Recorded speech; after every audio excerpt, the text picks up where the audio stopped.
This race is a beautiful, dark beast. It's the hardest race in the world. I'm not quitting. One of the toughest things humanly possible. What is the ultimate proof of human capacity?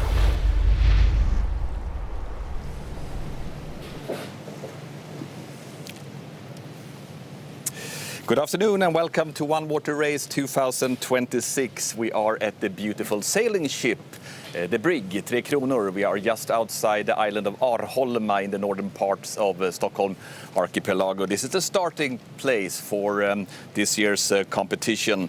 And we have a lovely backdrop, as you probably can see. We have the blue skies, the sun is up, and the winds are pretty strong actually coming from the north. This is the 5th edition of the One Water Race. We have 8 teams on the starting line. This year, they are now doing the final preparations and they are facing a real challenge. 250 Ks of swimming, running and orienteering through waves, tough terrain, darkness, pain, sleep deprivation, and I guess also fatigue.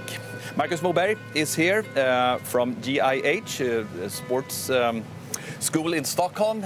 You have not been racing this race, but you've been around for a couple of years now, and you know what awaits the athletes. Tell us. Yes, I wish I had the capacity, but it's been fun watching them. I mean, this is quite the journey. It's definitely a great mix of challenges. As you said, 250 Ks, that would be 75% of running, which is about 5 marathons straight off, and 50 kilometers of swimming, which is a tough amount. Combined with 2 nights without sleep, it would be about 50 hours of continuous eating. That's a challenge as well. The cold, it would be around 15 degrees in the water, so that would be a huge challenge to keep warm, and then combined with the sun and everything that can be warm as well. So, and of course, keeping your spirits high in the teams, working together as a team. So mentally being there, focused on orienteering, not making the wrong decision. So it's a beautiful combination. What would you say is the biggest challenge? Is it the physical challenge or is it the mental aspect? I mean, of course, all these athletes are very experienced, they're top level. So, I mean, they're at the level where the physiological challenge is, of course, major, but they're able to handle it. So for them, I would say it's more of a mental challenge, being focused, making right decisions, pain management and so on. So it's a massive physiological challenge, but for them, the mental aspect is prime to make it to the finish line. We will talk much more about this just a little while. This is, as I said, the 5th edition, and this year we have some big news actually regarding the format of the competition, and I'm going to let the founder of the race and the race director, Thomas Ogander, explain this. Yes, it's the 5th anniversary. Standing here at Arholma, we're going all the way down to Landsort, and there are some news for this year. Normally we start at 7 o'clock in the morning. This time we're starting late afternoon, which means that the teams will enter night mode and the black August night quite soon, which will be a real change. And some of the racers think that the race this year will be much tougher from that perspective, and that we will find out shortly. We'll have teams right behind, and we will start just within a few minutes.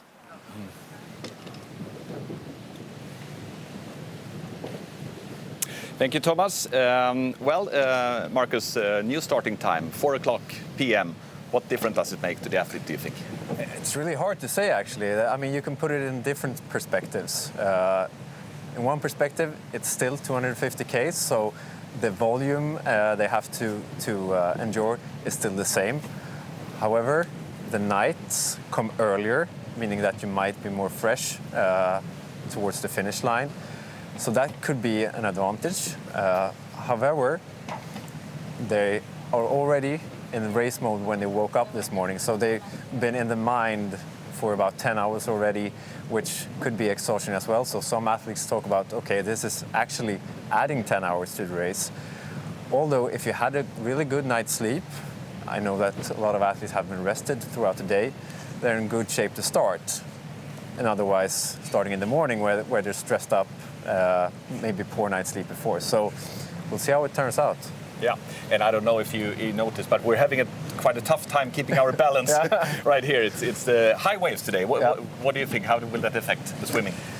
I mean, it depends on how the wind goes. Now it's from the north, so they will have a push towards, so that will help them out, of course. As long as it keeps that way, there will be a really fast start. I don't know how the predictions are, but it might change and be more still. So, but wind in the back is a really good start. Yeah, and some teams will handle the conditions better than others. We know that from the history, but this is what it has looked like throughout the history. It all started in 2022, and the first winners was the Swedish-Australian team: Adriel Young, Daniel Hansson, Kristin Larsson and Johan Hasselmark. Only 3 teams made it to the finish line at the Lighthouse in Landsort this year, and the winning team, the Swedish team, number 6, they reached Landsort in 47 hours and 19 minutes. Still actually the fastest time in the history of this competition. The year after, 2023, we had 7 teams on the starting lines, but only 1 made it all the way to Landsort, and that team is present also today. It's the Australian team: Rob Preston, Elizabeth Dornum, Glenn Wilkinson and Julian Dent. They reached Landsort in 59 hours, 59 minutes and 17 seconds. 1 year later, in 2024, the 2022 champions were back. Only 3 teams this year made it to the Landsort Lighthouse, and once again the Swedish team, number 6, were the winners: Young, Hansson, Larsson and Hasselmark, in a time just over 50 hours, despite brutal weather, including strong and persistent wind and rain the final night. And last year, 2025, we had 10 teams from 7 different nations. Only 2 teams made it. And in second place we had Australia, 56 hours, 18 minutes, but winning once again, Team 6 from Sweden: Adriel Young, Daniel Hansson, Johan Hasselmark and Kristin Larsson, their 3rd victory. So that's what it was last year. Now we're going to meet the participants in the teams in this year's edition.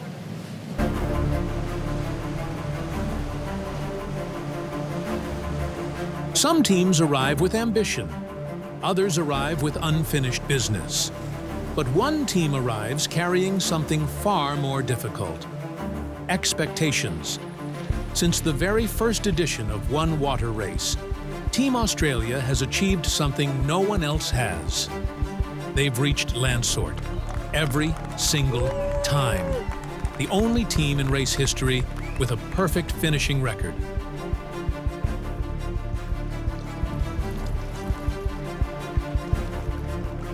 Most teams start One Water Race with one goal: survive.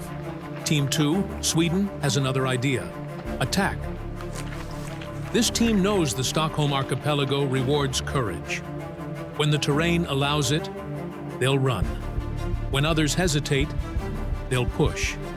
Because in their minds, One Water Race isn't won by playing it safe. It's won by daring to race.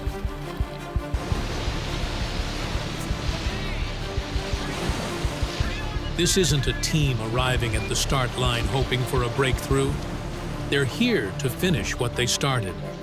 They know exactly what One Water Race demands. They've experienced the cold, the fatigue, the navigation mistakes, and the relentless hours without sleep. Now they're back, this time stronger than ever. Ja, är det något ni hellre skulle vilja göra idag än just det här? Every One Water Race begins the same way, at the same start line. But not every team begins with the same experience. For Team 4, Sweden, this year's race is about combining fresh ambition with proven knowledge. Together, they bring elite endurance experience. But for most of the racers, this is unfamiliar territory. Johanna Edman knows exactly what awaits.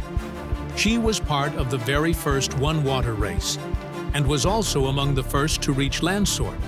Now she returns, not to race, but to guide.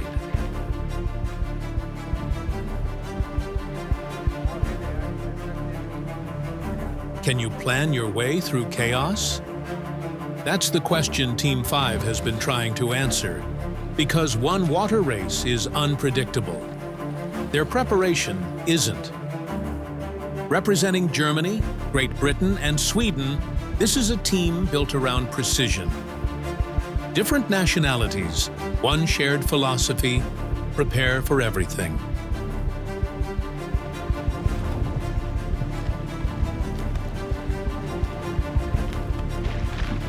You don't become a veteran of One Water race by entering.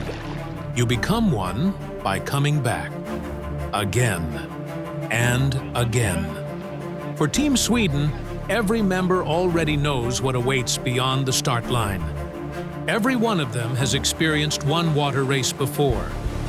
In a race where experience can't be downloaded, that's a rare advantage.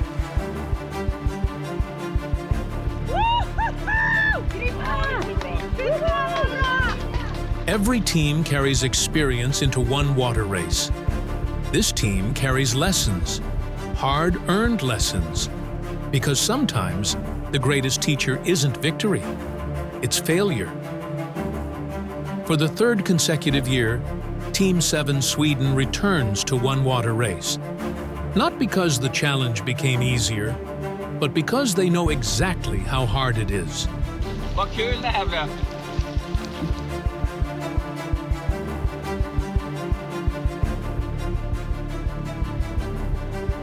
One Water race doesn't just test endurance, it tests judgment.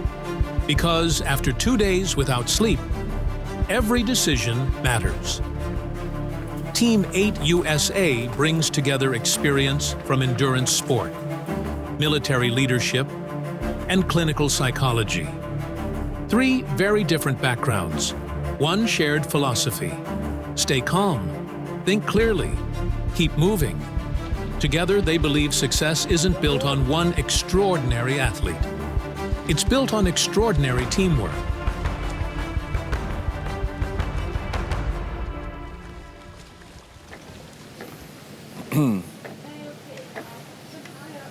That was a closer look on the 8 teams starting today, and the start is just in a few minutes, and we're doing our best to keep our balance here. It's very strong winds right now, but Marcus, do you have a favorite or not for this year? I mean, I think this will be one of the tightest races, or at least I anticipate so. Of course, the Australian teams, team number 1, they're all favorites in that sense that they are the only ones that have completed the race 4 times, so they're stable. However, since this is the 4th time, more and more have gotten the experience that's needed. We got Marcus Hultgren returning after injury from last year. I know he's really strong.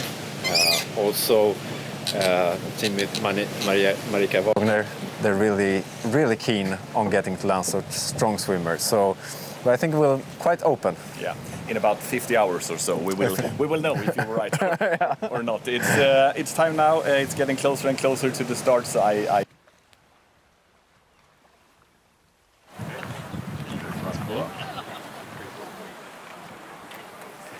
Okay, One Water race will start within a few minutes, and I will just now handle out the maps for One Water race 2026. We start with team number 1.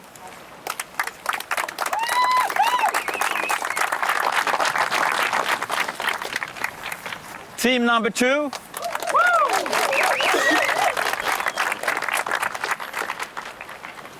Team number 3.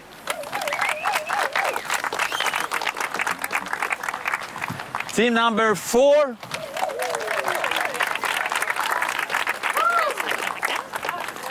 Team number 5. Thank you. Team number 6.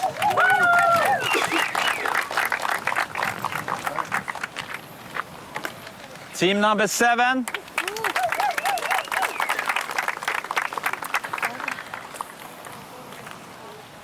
And team number 8.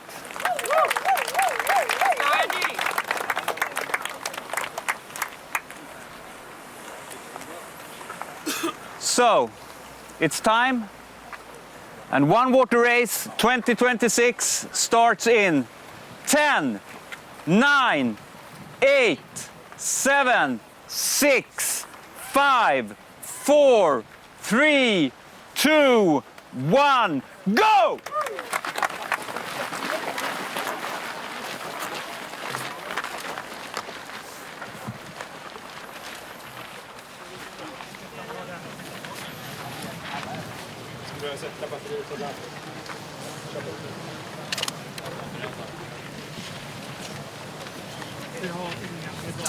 Okay, Marcus, so off they go.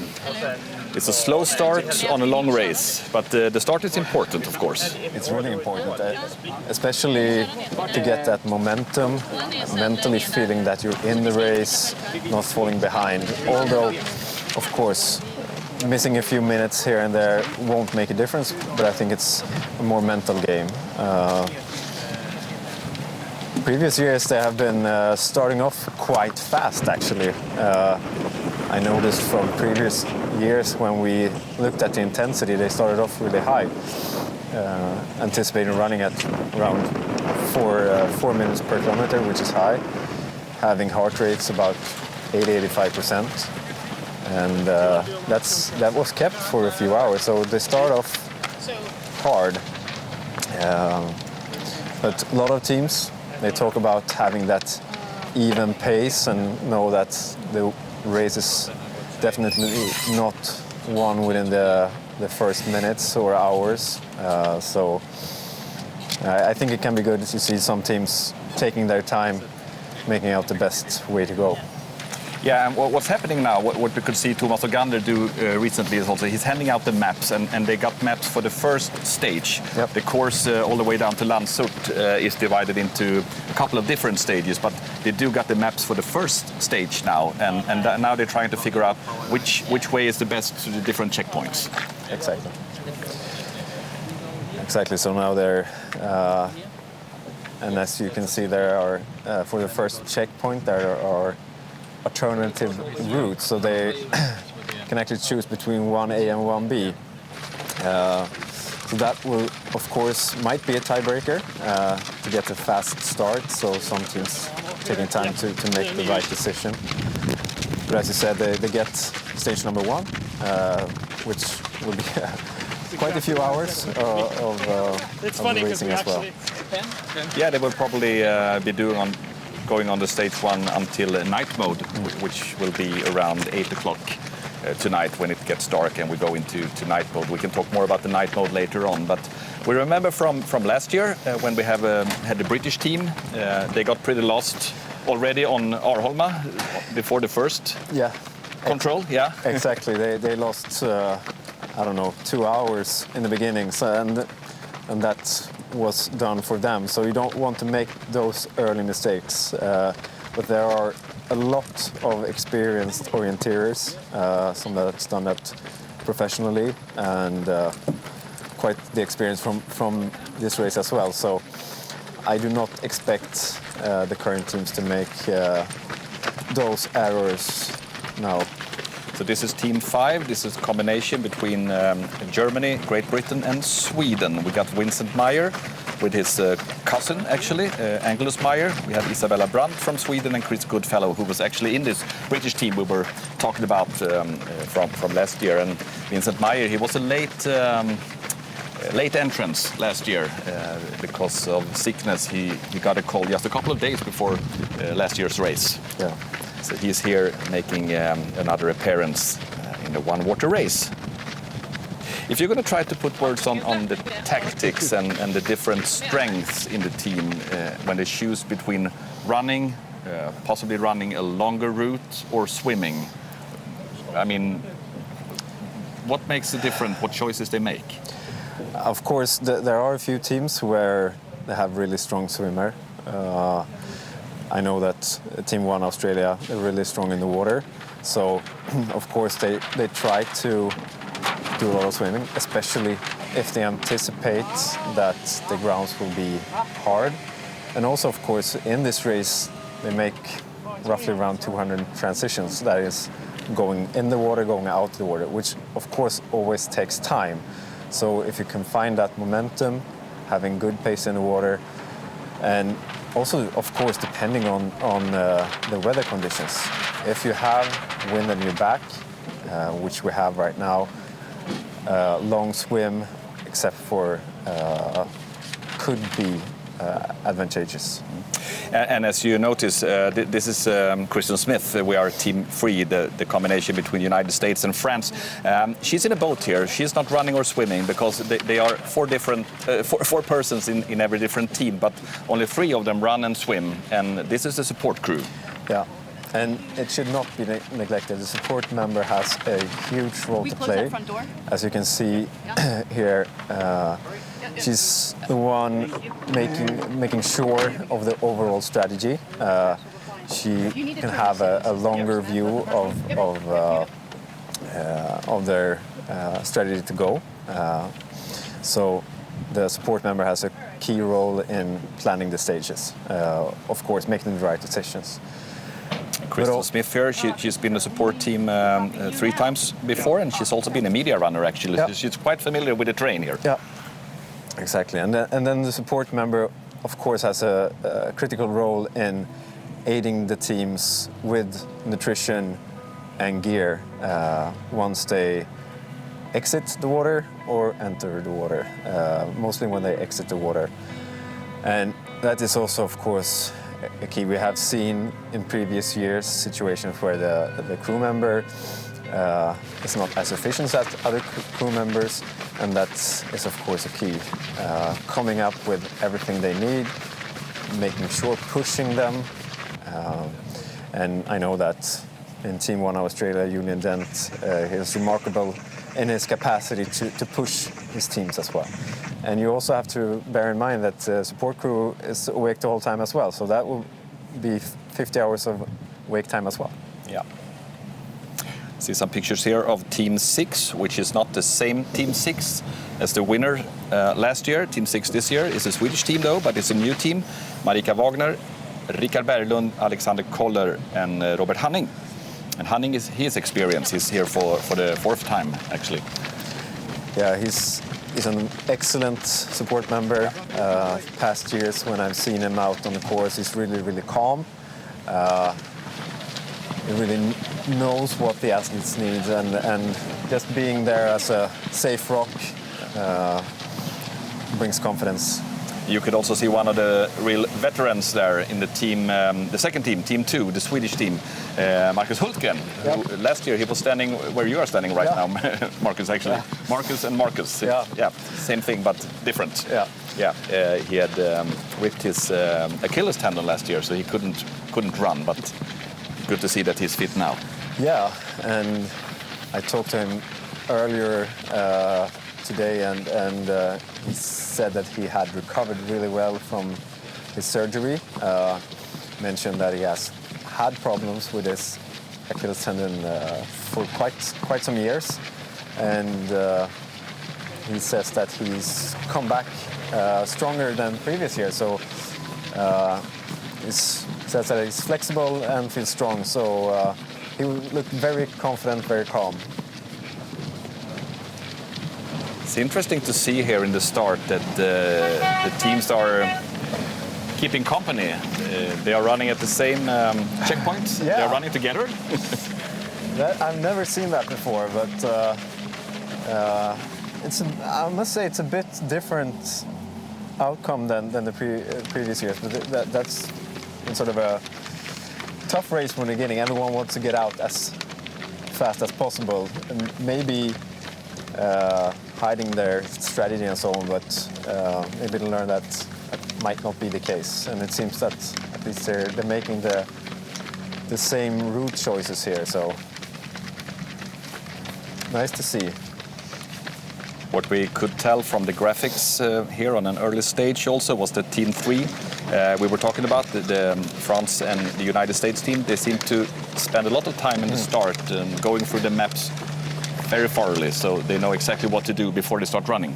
Yeah, and I think it's good that they feel that confidence not to be that stressed, because, I mean, even though they're a few minutes behind now, that there's plenty of distance to make that up. So making the right decisions is key. I mean, we've seen that previous years.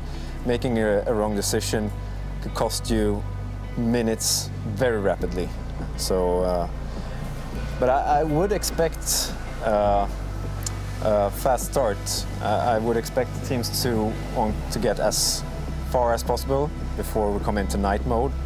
But we'll see here how they choose. Yeah, and here you can see the checkpoints, 1A and 1B. So it starts with sort of a fork directly here, and they got different options. Yeah. Seems that most of them are heading to the same.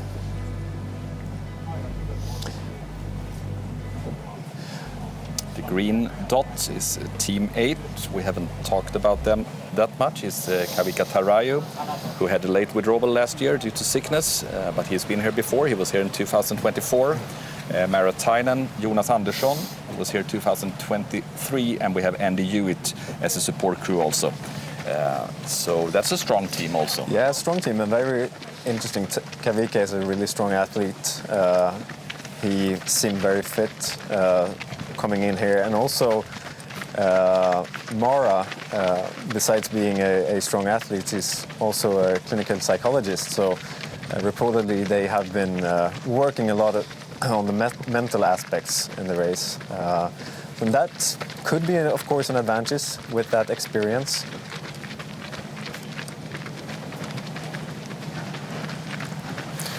And of course, also Jonas Andersson, who actually has completed the distance.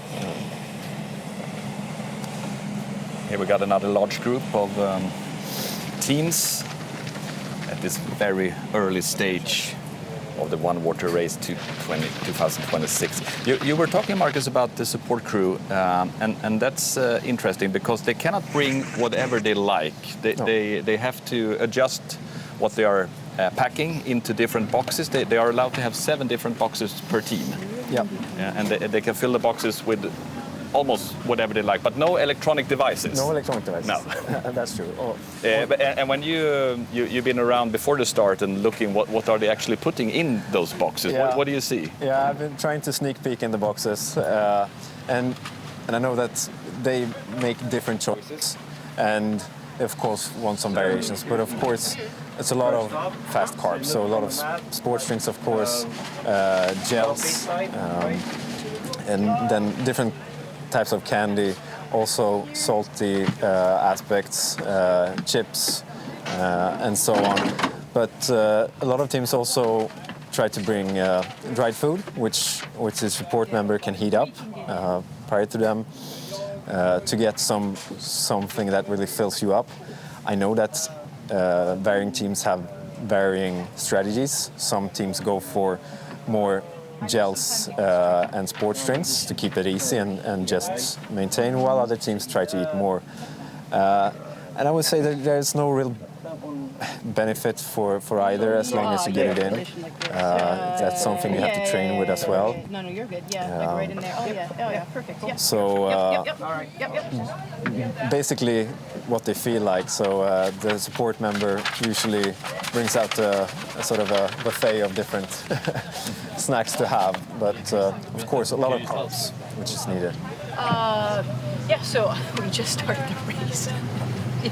Yeah, I know. So we just started the race, and we've got map 1 done, working on map 2, map 3. Obviously, there's 4 maps in the stage. So basically get us into all the way down to the mainland and then off to Island and Lido. So just mapping the route. I'm trying to figure out how I want to get them off mainland because the route is a little bit more west than east, like it was last year. So just picking a good point for us to stop, because at that spot we're going to kind of switch over to night mode. So just figuring out what safe spot dock is good for us to land to get these guys ready for night mode. So just working on that for the next little bit. Yeah, and then otherwise, like, my guys are pretty self-sufficient for the first couple of hours, so I'm good in the sense of that, in terms of like food and hydration and things. But otherwise, a lot of it is just mapping us through the first stage. So. Any hard tactics? I mean, so the first one is a 1A, 1B, which is, they're pretty similar in terms of where to go. One is just a bit further than the other. But we chose 1B right off the bat. So it was like a split like last year with an A and a B. But tactic-wise, I mean, the first little bit is pretty, I don't know, it's I wouldn't say easy, but we've done it so much that we kind of already know the path we want to go without even having to map it much. The biggest thing is just, again, finding a good spot for us to land to get these guys ready for the night, which will be coming, 4 or 5 hours. So, yeah, otherwise just we're planning away. Yeah. But the tactic really is, hey, that was a big one, is to, honestly, our goal is to move a little bit quicker. Obviously, so this year we simplified a lot of our nutrition with that, and gear selection, we simplified that. So a lot of it is just, we have an idea of what pace we need to hold throughout, and it's really kind of just maintaining that. So we kind of have a tentative timeline of where we'd like to be at this certain time, this certain day type of stuff. So it's just more of keeping track of our pace and keeping track of, distances swam, because there might be times we choose a longer swim over a run just because it's easier to sometimes swim around an island that has nothing to really, run on, or no power lines or no distinct features other than we just go straight off into the woods, right? So our plan is to kind of probably swim a little bit more this year. So looking at previous times in the past, we end up moving quicker, ironically swimming. So we expect this year to be a little bit more swim heavy, which is great. So, because I'm on the boat, so I get to see these guys more because I miss them. But yeah, that's kind of our tactic for so far. So, and it's one of those things where it sounds great, right? So, and you kind of have to ebb and flow with the dynamics of how things go throughout the hours that we are out here. So, yeah, perfect, good, yeah.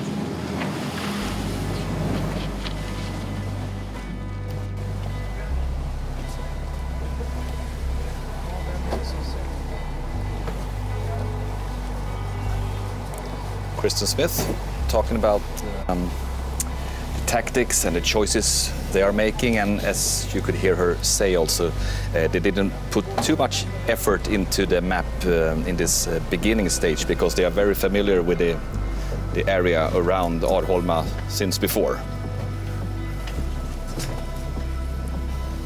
And if I understood her right, she said that they have chosen to go for 1B instead of 1A. Okay. Right now we have Thomas Ogander coming in also. We're looking at the start of the race. Is your mic on? It is? Yeah, I hope so. Yeah, it should be. Yeah? Fast work. Flying out Fast here. work, yeah. Sure. You missed the fun part when the waves were high. Oh, yes. No, I didn't really miss them. I experienced those as well. Talked about the first stage here, Thomas. You see there's a split directly, 1A and 1B. How have you been thinking from the organizing? Well, we have been thinking that we want to have a split, just to split up all the teams, and the thinking behind is like, if you take 1A, then you have a really long swim, but when you have winds like this, winds from the north, it could be a faster way to go. So that's, and 5B, it's more running. I don't know exactly which teams have decided to take which checkpoint, but they will be both, and that's exactly what we want to see, because we want to see what will be the difference. And as you know that now that checkpoint 2 is not until really further south, so it will be really interesting to see how this develops. How many checkpoints are there in the first stage? In the first stage we have 3. Yeah. And when do you think they will end the first stage? What time?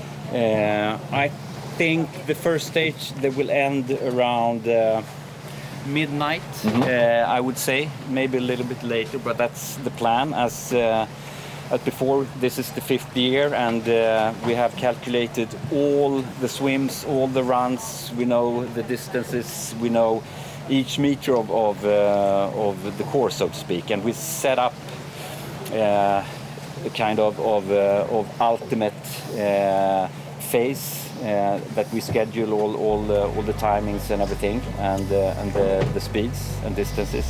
So around midnight. Okay. Yeah. And looking at these graphics, Marcus, in your research over the last years, have you noticed that teams have done a fast start, and is there teams that have done a too fast start that have cost more, so to speak? Yeah, it might have been too fast. It's hard to know if it's been too fast or not, or if they admit it. But they all started fast. As I said earlier, they start off at an intensity of 80-85% of their max, and that was kept for around 4 hours. That was quite even, but then I think the real difference between teams emerges around 12 hours plus. But of course there are teams last year that might have gone too fast in the beginning, stressed too much. Now we don't know exactly the pace they have now, but it seems like they're starting a bit slower, not that tight rush in the beginning, running quite comfortably. So they seem either to learn by experience or so on. But there's no meaning of being too strenuous in the beginning, because that will only pay back in the end.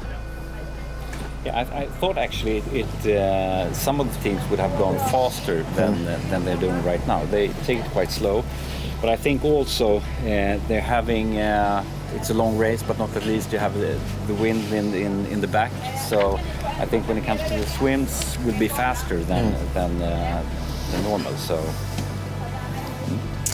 And one of the favorite teams, obviously, is the team that has won this competition once before, and they've been a participant every year. It's the Australian team, team number 1, and we are now going to have a closer look at the team members in Team Australia.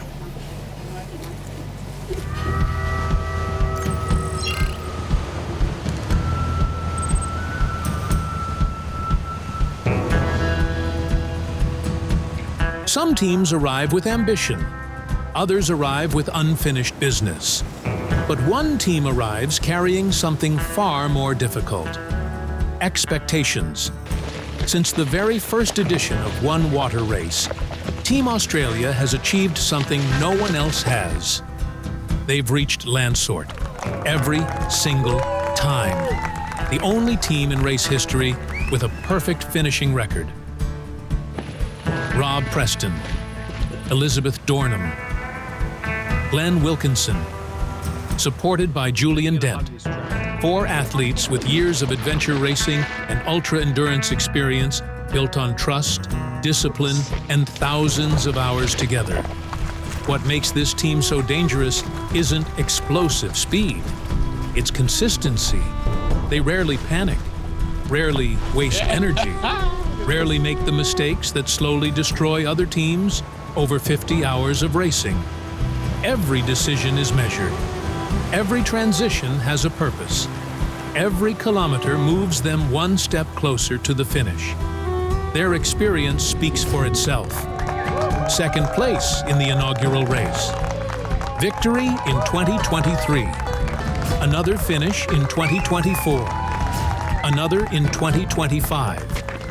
While other teams have celebrated stage wins or fought through setbacks, Australia has done one thing better than anyone else. Keep it up, going well. They've simply kept moving. Perhaps that's why they didn't need to submit a race strategy this year. Their strategy is already well known. Trust the process, trust each other, and never stop moving. Every team lining up at Arholma wants to reach Landsort. Team 1, Australia, already knows how. Now they're chasing something even harder. To prove that consistency isn't just their greatest strength, it's their greatest advantage.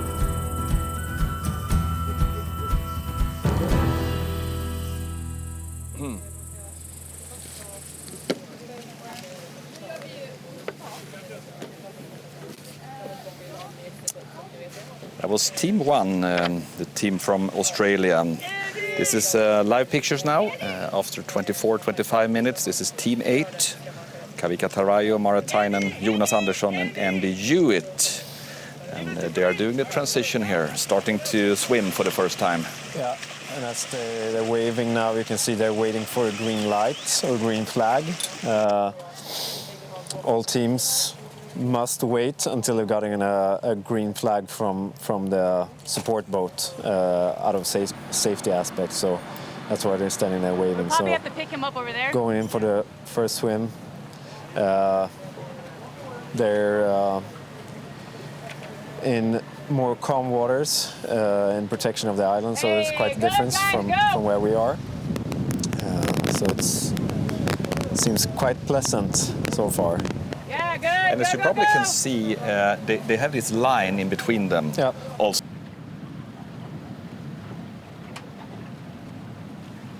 Are we good? Yeah, go! I gave you the green flag, go!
Okay, so which direction we're going? Just there, like that. Basically, it's that boat. Yep, yep. Where the boat is? Yeah, just discuss with your skipper and we need a green flag. To the right of the boat.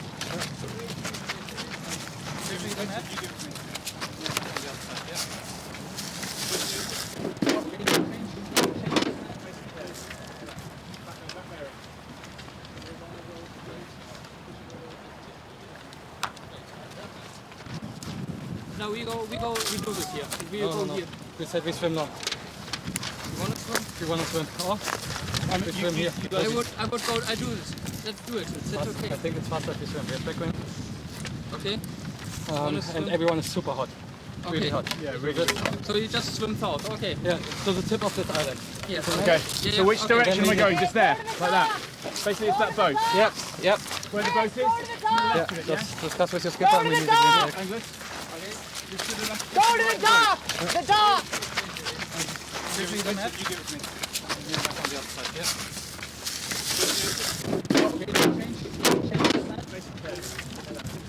That bearing. They wanna go straight to place there.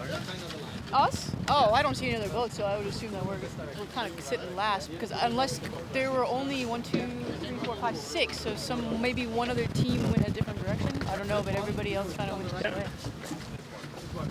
Green flag is on. Just swim in a direction we will take. Okay, come and give me the budget when we get here. Yeah, it's a big one there. Already with you.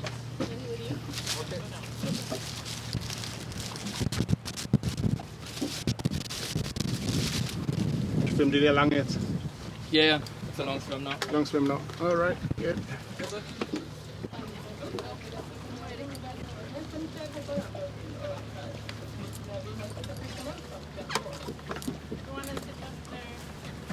Yeah, First up. I'm just going to go over a little bit over here. It's on. Map, north. South. Ready? Green flag? Yeah, green flag is on. Green flag is here. Okay, go. Belly flop, belly flop, belly flop.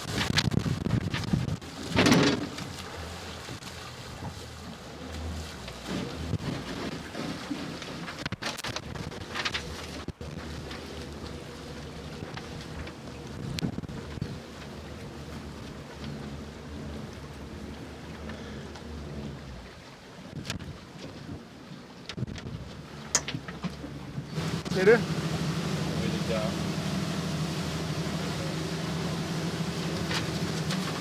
Sen vet inte jag om nu är det den här löpningen bara, så kort. Jag vet, här kommer inte vi in med båten, det vet jag sedan de förra åren. Okej. Så kanske, ja. Så jag vet inte hur ni vill.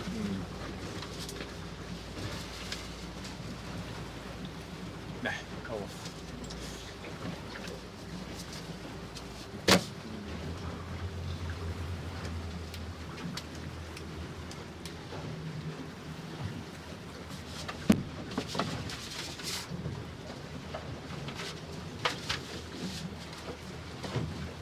Ska se om jag kan hoppa.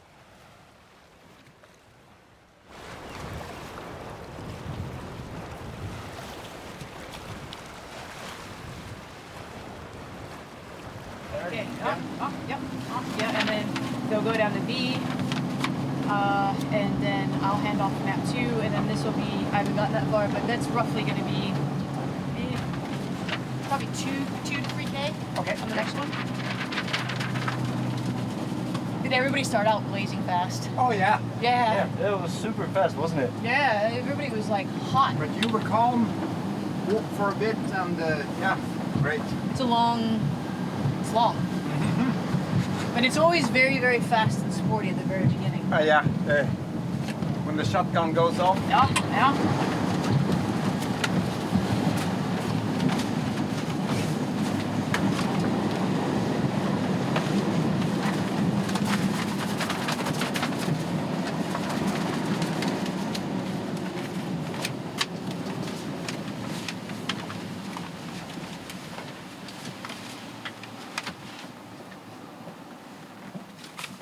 So for the next one, Christopher, do you want to get off or? They'll swim across, and he can get off because this is about a K run on this island. Good. Yeah. So you get off on the other side there, yeah? Yeah. So we.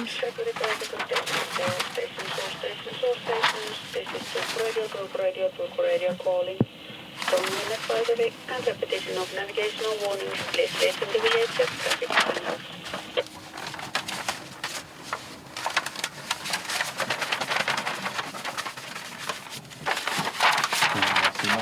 Ja, jag får simma här över. Kan vi öppna? Är det okej? Can we open section or? Yeah. We can get the cameraman out. Yep. Go for it.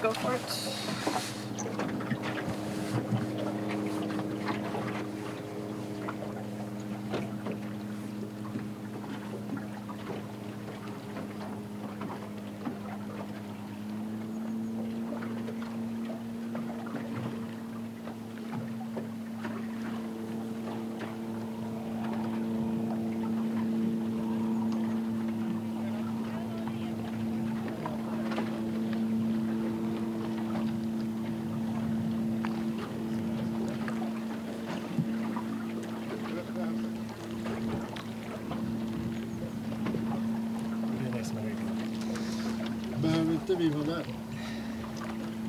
Nej, så tror inte det är bara 100 meter.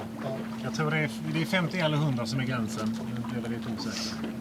Det är inget Men hur ser det ut mellan de två öarna som kommer där? Mellan den och Idö.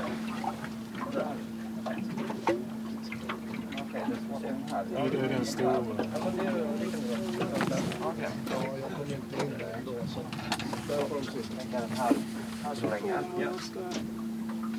Är det din tracker? Nej, det är laget tracker som ska bytas ut var 50 timmar. Ja, okej.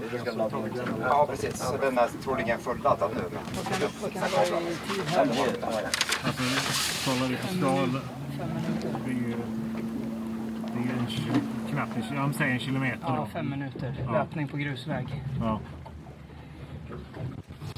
Då är det nog bättre att vi sätter av mig där och så möter jag upp på den ön. Ja, precis, så du springer lite ditåt mot. Ja. För vi ska ju ner där ju. Ja, och där går det ju att hämta upp. Vi kan släppa det här på Idö. Ja, precis. Släpp mig här, springer jag upp och så sen så är jag här. Yes. Ja, det är ju kraftledning så det är inte väg. Så att det är därför det är lite snårigare just där.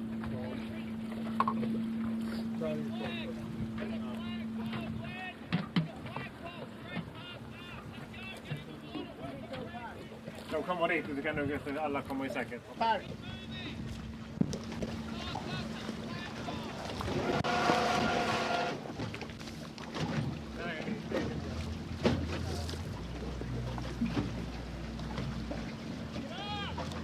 Kör!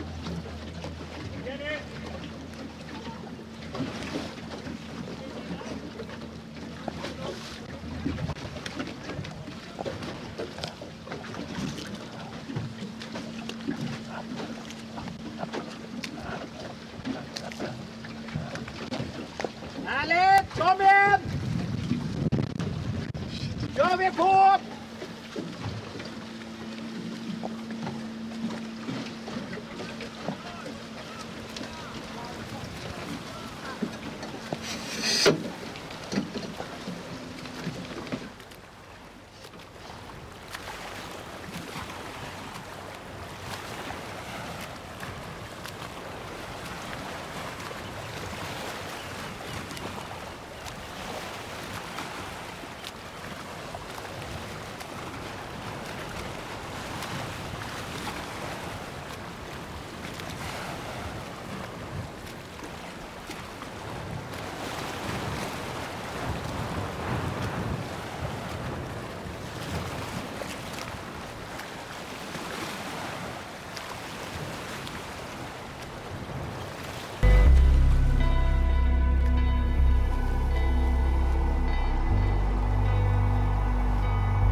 Annars är det svårt bakom. Ja, det är de. Dolmarna är lätta. Har de något på ryggen så ser vi inte det.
Ja, de har förstått det. Det var ganska tajt med slutet.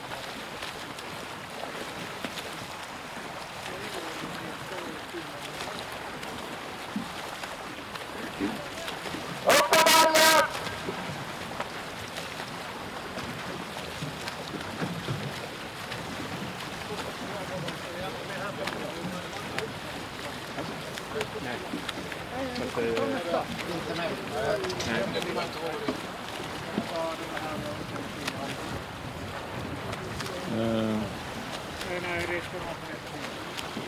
Ja, det stämmer.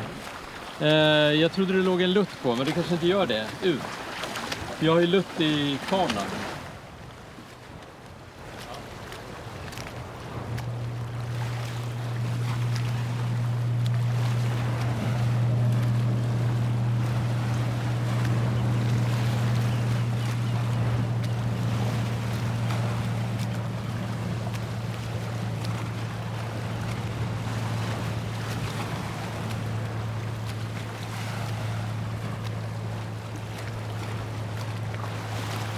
Ner kvar.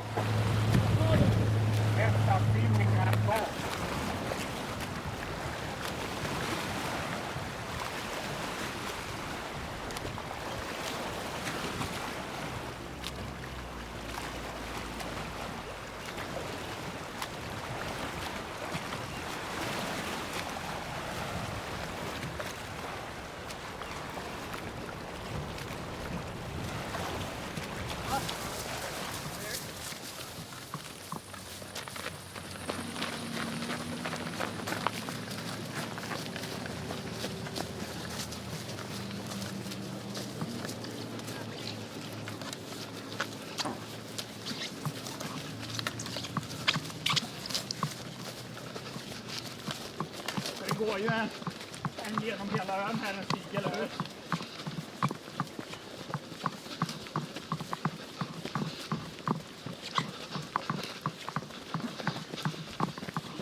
Och vad sa hon? Antingen gå genom vatten eller simma? Ja, och då simmar vi. Vi är där nu. Ja, så där. Jajamän. Eller ja. Nej, vi simmar. Vi simmar. Ja.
Bara springa dit.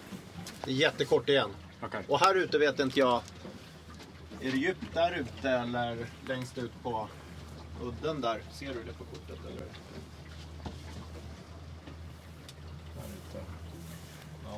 på andra sidan kan vi nog plocka. Där. Just det. Här är det värre. Ja, men frågan är om du kommer in här. Det är väl mer det som är... Nej.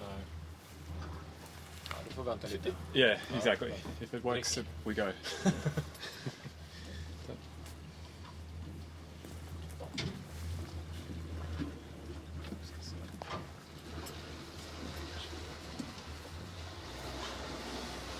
Det som är... Nu kommer en lag där uppe. Det är så tajt också. Det behövs ju inte 5 medialöpare om alla är i en klunga. Nej.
Kom in han.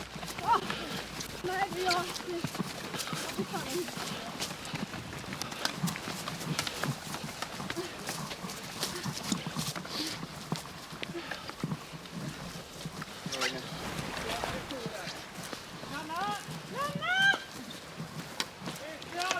Men vi kort den här. Va? Mot klippan. Vad sa du? Ja! Är det sant?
How are you doing? Yeah, we're going well. I've had a good start. It's been pretty smooth and straight out of Arnholma, straight south. So yeah, quick route, and they're leading the way at the moment. Lots of teams behind, so really tight racing. So yeah, it's exciting early on, and we're only 50 minutes in, so we're already at checkpoint 1. We've gone to 1B. And then, a bit of swimming coming up, so we'll see the relative speed then. After this, we've got about a 1.5K swim, so yeah, should be good, but going well so far.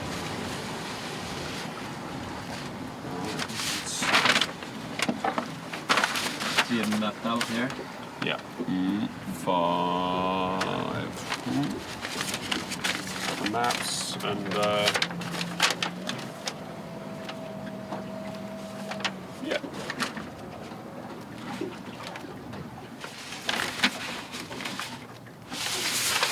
Yeah, so we got 425.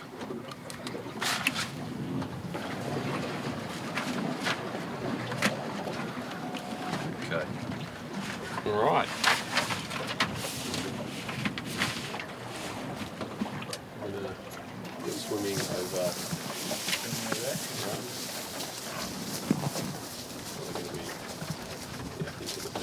Into the beach there. Into the cable? Oh yeah, into the cable. Cable.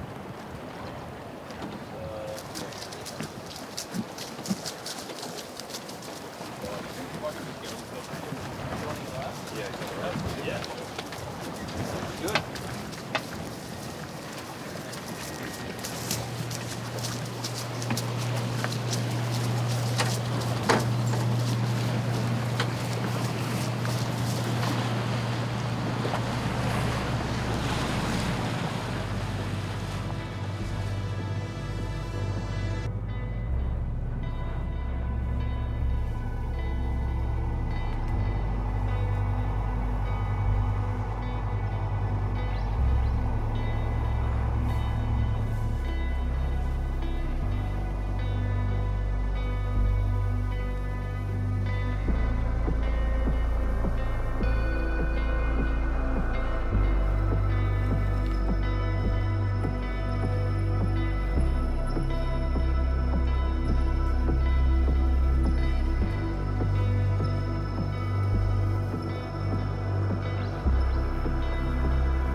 Good.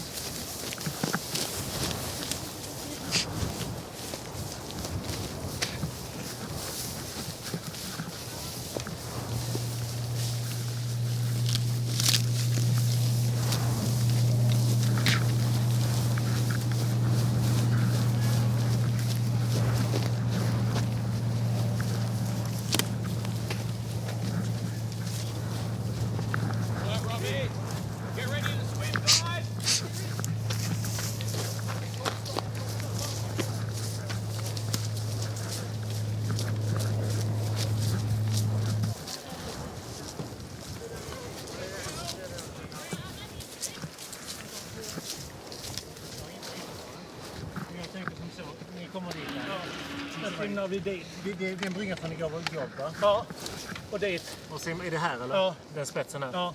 Okej. Okay. Och sen så... Där. Vi kan ta...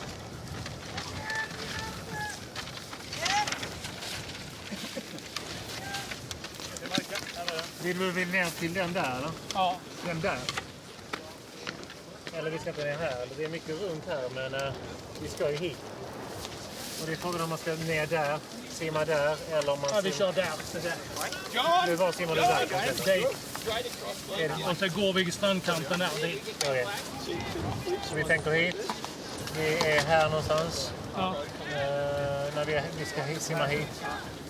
Och sen ska vi hit här. Och så ska vi hit här. Där ska vi. Är det gröna här? Ja. Här. Då tar jag den. Vill ni ha armar? Vill ni ha energi? Lina finns ju där som du ser. Nej, men vi ska prova. Det satt nog fel, va? Jag tror att jag hade den där runt benet. Ah, okej. Ni vill inte ha den? Ja, men vi testar en till. Jag tror att den ska inte vara... Jag har tagit en energi. Sen behöver jag någon ny gel sen när vi testar. Det finns inte gela, men det finns... Jag har tagit en ny sort. Då tar ni energi, då kommer jag i land nästa också. Ja. Så då får ni, när ni kommer i land så får ni mer energi. Ladda de stora till simningen eller löpningen på Kapellskär. Ladda de stora. Flaskorna. Ja, de är fyllda här. Du måste på båten innan vi kan gå.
Okay, so we are out here at checkpoint 1B with Thomas and Marcus. Thomas, what have we seen here so far?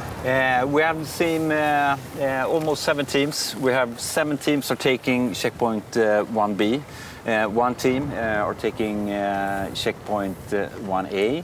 I think, well, they're a little bit slower on the swims, but I think they will be almost ahead in the end. We're waiting for team 4 coming right now, but it looks really close. Of course, it's just in the beginning of the race. And there's so many teams choosing to take 1B instead of 1A. Are you surprised by that, or? Well, not really. I knew that. I thought that we might some of the teams that are stronger swimmers, like Australia, I think they might have been taking 1B, but well, it's a long race. Then 1B, it's a better alternative, but I think yeah. Marcus, what about your observations so far? What have you seen? Your impressions? I'm not, I would say a little bit surprised, but very nice to see they're all so tight together. Looking at them, they're really anxious to get in the water, not to fall behind the other teams, and also good I see the support member coming up, providing nutrition, because I think that's the key, to not forget that. Once you're tight and want to get going and not fall behind, you need to keep that, because you should not be stressed. It's really key to keep that focus, keep getting nutrition. Yeah, it's more or less of an eating race. This one. That's for sure. We know that. Yeah. So you really need to fill up energy all the time. And it's on an early stage in the race, obviously, but it's tight. Yeah, it's really tight. Do you think we will see a different kind of race this year when last year's Team 6 Sweden is not present? Yeah, maybe. In the beginning, well, they are a really fast team for sure, and they keep the pace quite high. Last year we had some teams that were really fast as well. So I think we had a faster race last year, but maybe this year the team will stick more together. I know that they don't want to let too far behind, so I think we will see them quite close together for a long period of time in the beginning now anyway. And we started, Thomas, at Arholma an hour ago, or more than an hour ago. For those people who are familiar with the Swedish archipelago, could you put up words on where are we now? What place is this? Well, this is up in the very north. We have Kapellskär, which is quite close with the Finlandsfärjor, with the ferries from Finland coming in. So it's, well, if you go from the center of Stockholm, it's about 1.5 to 2 hour drive up here, so to speak. So, but this is where it starts, and we have just Finland over there. It's quite open, the Baltic Sea, and then we're getting closer into the mainland now, and then further down to the archipelago and the bigger islands like Yxlan and Blidö later on. Yeah, and if we turn the camera around, we can see the boats are out here, and there's a lot of swimmers also. Right now, what awaits the athletes now over the next 1 hour or so? Well, we will have Lidö, the next big island, and then they will go over to Gräddö, which is the northern part before Kapellskär, and then it's like a 10-11 k run on gravel roads, quite fast. I think that will be both. If you have Lidö, really fast gravel roads and good path at Lidö, so it will go fast, and then you have an 800-meter swim, and then you have around 10-11 k's of fast running. So I think it will be a fast race, and then we have long swims from.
Anna!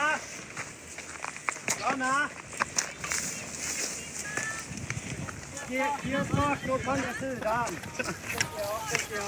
Ska du köra? Ja, härligt.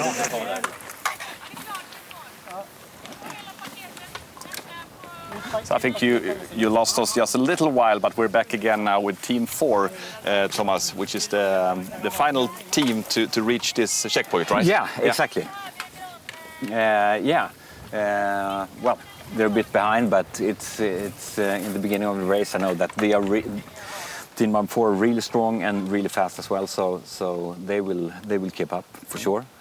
But they feel really fresh. Yeah, and as you can see on the boat here, if you turn the camera around, they got this green flag, and we were talking a bit about the different kind of flags. And as you can see them on a close-up right now, what kind of flags are there, Thomas? Well, we have the green flag. That's the entry and exit when it comes to the safety perspective from our side, and then you have the marine flags when it comes to other boats to keep out for swimmers. So that's the signals that we use. And the safety boats, they need to be close to the team at all times. They are ensuring the safety for the teams, and the teams need to get the green flags before they enter in the water, where the skipper can see that, okay, now I can take care of the team safely, and then they just move on. And Team 4 is Mattias Kosko, Johan Skårbratt, Hanna Skårbratt, and support crew Johanna Edman. And 3 of them are here for the first time, I believe. Yeah. We're talking about experience and how much experience means. Yeah. In this case, you have Johanna Edman. She's been here before. Yeah. She was part of One Water Race the first year, one of the 3 teams that made it to the finish line. Then we didn't have the 8-hour rule, so they were 12 hours behind, but it was a fantastic effort from them, and not at least from Johanna. So she has the experience. She knows what they're going through, and of course that's really important. But then in the end, it's the racers that are doing the hard job, and you need experience. Of course, you can train and in different kind of situations, and you can be out there for a very long time. But in the end, you need to do it to know what you're getting into. And Marcus, you are looking at the swimmers right now. They are leaving us. It's a tailwind for them. It's not as strong now as it was a couple of hours ago. But talking about the physics and the physical part of it, how important is the tailwind, would you say? I mean, it's a huge impact, of course. It reduces speed substantially. So, and also mentally that. But fun observation is that Mattias had short sleeves. I noticed of them. Yeah. So obviously not that cold, although it's cold. Fascinating by his capacity to tolerate the cold. So that was one interesting observation. Also, we're not able to get the support member into the island. Maybe they have sufficient with nutrition and so on. But that, I mean, stuff like that could haunt you in the end, so I think it's really good that previous teams really got in, fueled up. Might be a thing of experience. I know to feel that it's short. We see the other island, but that could cost. If you continue like. Yeah, but that's also when it comes to planning and for the team support, because this checkpoint, it's not that easy to get to shore, which means that you need to have a plan. Okay, where can I go ashore? How can I? So that's a really important part of the role for the support crew. Yeah, but that's interesting, because we tried to go ashore here, but we couldn't. We had to go a couple of hundred meters away. But what kind of boats do they have, and how shallow can they go? Well, they can go quite shallow. Approximately about a meter, a little bit less, but they are aluminium boats, so they're quite strong in that perspective. So they all have the same kind of boat, and they are perfect for this kind of action. And as we can see, the checkpoint is right behind us. When you are designing the course, how much are you trying to hide the checkpoints? No, nothing at all. No. I would say, because this is not an orienteering race from that perspective. When it comes to orienteering, it's more of a strategic planning phase. So they're not here to be hidden or something like that. They should be quite obvious, so to speak. It's all about the planning, the strategy, the navigation, which island should we go for or not, and which kind of swims are we going for. So there's not an orienteering race from that perspective. And the first checkpoint this year was a split checkpoint. Yeah. How many of those will we see throughout the we will coming actually hours? see at each start of each stage, we will have a split. Oh yeah. Yeah. Last year we had a split at stage 2. Now we have the split at each stage, and I think that's good. We try to explore what should we do with the race. And that's a really interesting part of designing the course, just to be able to give the teams options, and the decision making, it's up to them. Of course, we measure everything. We see that, okay, we want them to have we want them to not really know. It's not obvious and we don't know which is the fastest way. We design them so they will be very similar from distance and different kinds of perspective. But I think also some checkpoints when it comes to the split is like, depending on where you are in the race, do you want to be hunted or do you want to be the hunter? So it's a tactical part as well when it comes to designing the course. What's your take on that, Marcus? Do you like the split checkpoints? Yeah, definitely. And I mean, that opens up for interpretation of the conditions that are in. So it's another element of decision making, which could be beneficial or detrimental depending on how they choose. So I think it's really fun in that sense. And so as with much of this, it all comes down to decision making, and after being awake for 40 hours, we'll see how that turns out for the final stages. Yeah, and then in the end, the teams, they can see the leaderboard, so they know where they are in the standings, sort of. So, but they cannot see which routes the other teams are taking. So they all race for themselves. And so now we have 2 splits. The actual thing we know, which way was the best way to go, we don't know until checkpoint number 2, because that's the checkpoint when all teams will meet. All right. So yeah. And we will head for the next checkpoint, right? Yes, for sure. Let's do that. So we catch up with you guys later. So go back to some live pictures now.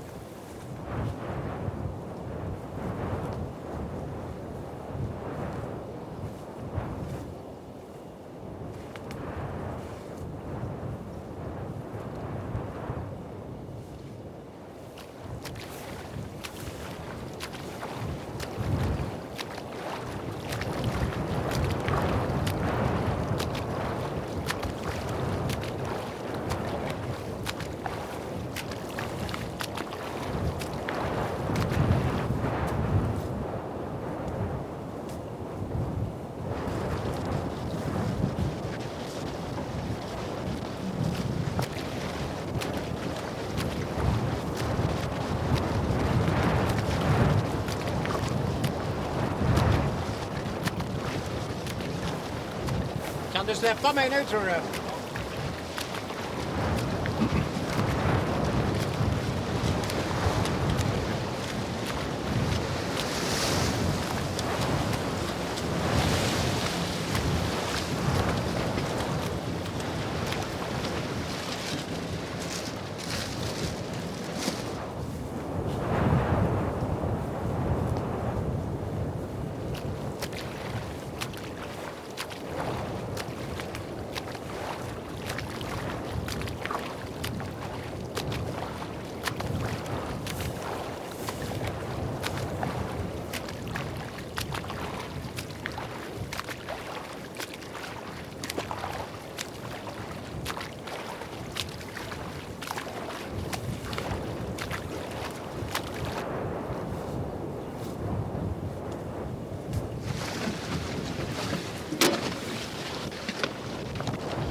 kartan. Ja, det är bara över den här ön och sen i grädde så får du ny. Vatten bara? Nej, här är vatten. Det är sportdryck i de där. Det var 4 timmar ju. Jag har på mig. Har du vatten fortfarande? Sportdryck får du oftare än var fjärde Sportdryck timme. är oftare än var fjärde. Det är bara att dricka. Du kan ta med och dricka. Ta med den. Ta med den. Kör nu! Kom igen!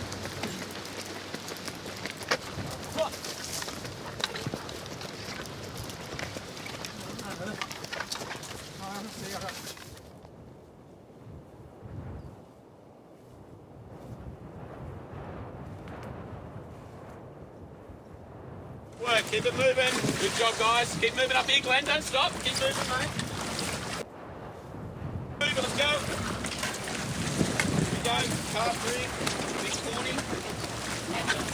40. Keep moving, come on. Keep moving. I mean, you man. Right, we'll meet on the other side. 2K run. No, new one. New one. New one. 2K run. 2K run, 750 swim. Then we've got the 10K run. All right, then we're going to do the 3K swim. So talk to me, what do you want?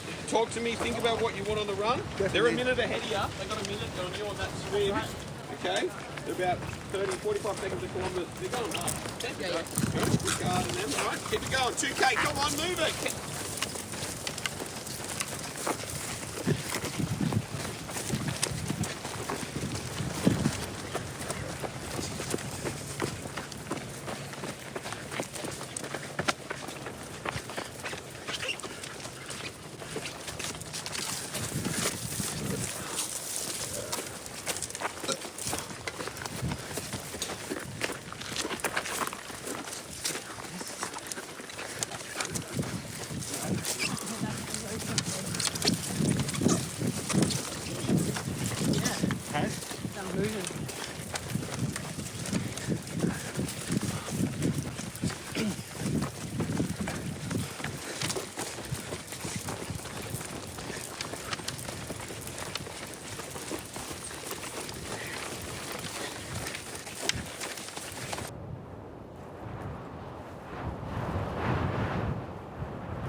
Är det en midilinan?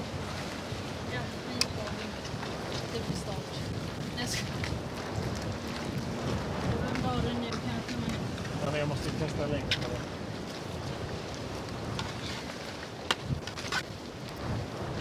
Det är kortast när vi simmar medvind. Ja, här var det kort. Ja. Då fick jag en jäkla kust och så bara... Ja. Här var det lite konstigt. Men nu har ni en löpning här. Och sen har ni en simning och sen har ni en mils löpning. Vill ni ha löparvästar då? Ja, det är bra. Då har jag preppat både min och Jennys löparväst. Ja. Både min och Jennys löparväst. Ja. Men om du tar min med 2 flaskor och Jenny tar en med... Jag tar gärna min som jag har. Ja, du har en löparväst också? Ja. Okej, bra. Det är vanligt. Sen måste vi ändra lite plats. Jag tror att vi kan springa mer på Kapellskär. Ännu längre söderut. Ja. Så istället för att ni simmar 1800 så kanske ni kan simma... Ändrar du där så. Vi kollar det sen så får ni kartor. Ja, när vi kommer över. Ja.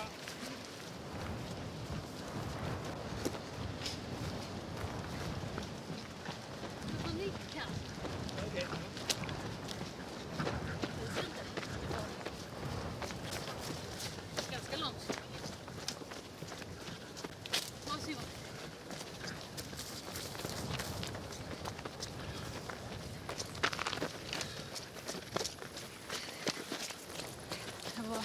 lite guppigt. Ja, jag kom in i dig några gånger.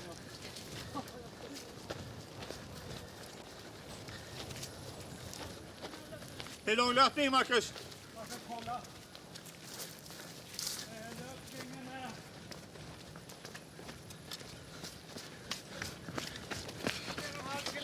Vad sa du? 3,5. Ja.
So far.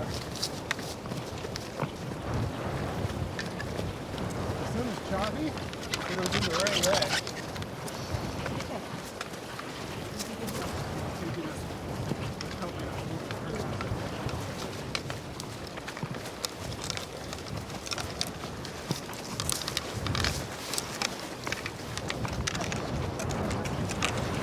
I did a lot better this year.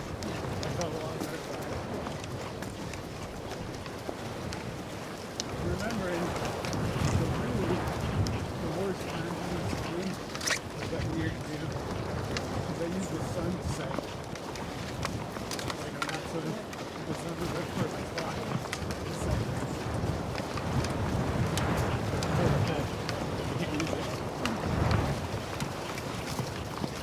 I think that's what last year came around noon. Yeah.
Yeah, are you good? Yeah. Break up.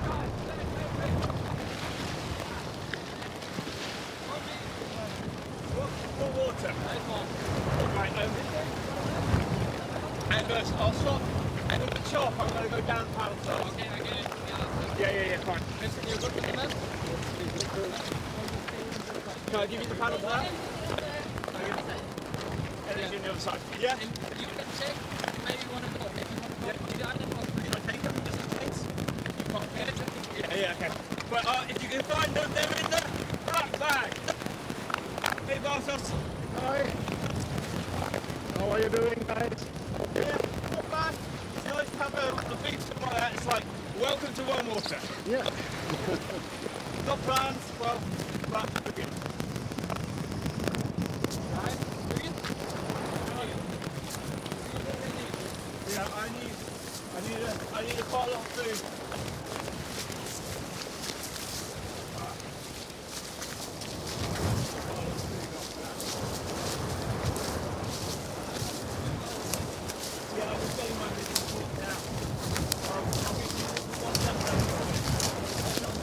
I think so. Are we still got, are we just at the island which we have to then?